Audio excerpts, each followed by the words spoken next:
සුබ දවසක් යාළුවනේ ඔයගොල්ලෝ හැමෝටම මම අද දවසේ මගේ YouTube channel එකේ post එකක් දැම්මා ගහක හැදෙන ඇට වර්ගයක කියන්නේ ගෙඩි වර්ගයක් පාපුරක ඉත්තක් විදියට හැදිච්ච ගෙඩි වර්ගයක ෆොටෝ එකක් දාලා මොනවද කියලා හිතුවා. ඒක ගොඩාක් අය ඒක අඳුරගෙන තිබ්බේ නෑ මොකක්ද ඒ වර්ගය කියලා. මම ඒක ගැන වීඩියෝ එකක් හදලා දාන්න කියලා හිතුවා. මම මේ වීඩියෝ එක හදලා දාන්නේ ඒක ගැන. ඒ ගස් වර්ගයට අපි කියන්නේ වල් ඉඳි කියලා. වල් ඉඳි හැදෙන්නේ සාමාන්‍යයෙන් කඳුකර පරිසරවල කියන්නේ කඳුමුදුන් වල ගල් තලාවත තමයි හැදෙන්නේ. සාමාන්‍යයෙන් පොල් ගහක් වගේ හැදෙන ගහ කිනිති කියන්නේ පොල් අතු වගේ අතු බෙදෙනවා. ඒ අතු වල අගිස්සේ කටුවක් තියෙනවා. ඒකෙන් දා ගහ ළඟට යනකොට පරිස්සමෙන් යන්න ඕනේ. ඒ වගේම පුවක්කිත්ත වගේ හැදෙන ඉත්තකින් චූටි ගෙඩි හැදෙනවා.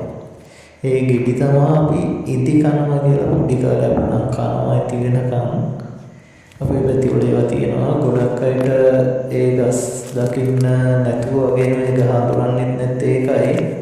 සාමාන්‍යයෙන් රත්නපුරේ කඳුකර පරිසරයවල ඒ වගේ සිංහරාජය ඒ අරුණට පස්සේ ඒ වගේ තැන්වල තියෙනවා මේ ගස් වර්ගයේ. මම දන්න විදිහට ලංකාවේ ගොඩාක් තැන්වල තියෙනවා.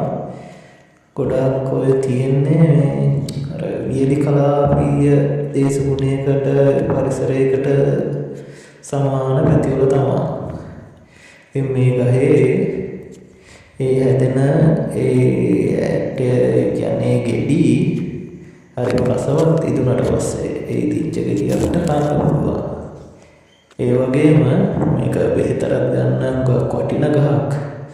සාමාන්‍යයෙන් අපේ ඇඟේ කටුවක් ඇනුනොත් අපිට ඒ කටුව ගන්න අපි මොනවා හරි උලකින් හාරලා එක්ක ඔය කට්ටෙන් එක්ක මොකෙන් හරි හාරලා අපි නැත්නම් ඉස්පිරිතාලේ ගිහිල්ලානේ ගන්නෙ. එහෙම නෑ. එහෙම කරන්න ඕනේ නෑ.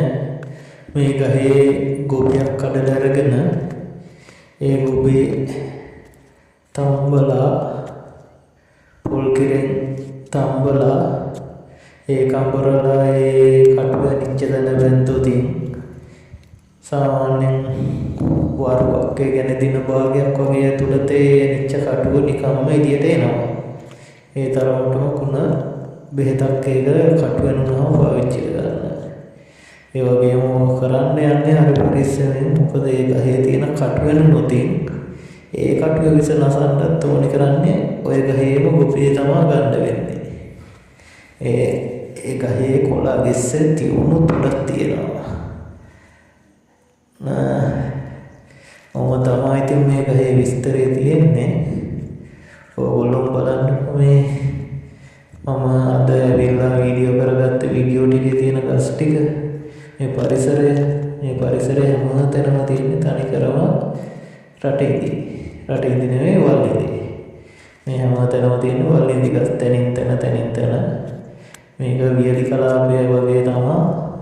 කල්තලාවක් උඩ කන්දක් මුදුනේ තනිකර තියෙන්නේ වියලි දේශගුණයක්. ඒ දේශගුණයට තමයි මේ ගස් හැදිලා තියෙන්නේ. එහෙනම් ආයි වීඩියෝ එකකින් හම්බෙනකම් ඔයගොල්ලෝ හැමෝටම උත්සාහයි. නොදන්න අයට බලා ගන්න වීඩියෝ එක ෂෙයා කරලා channel එකට subscribe කරන්න මතක කරගන්න.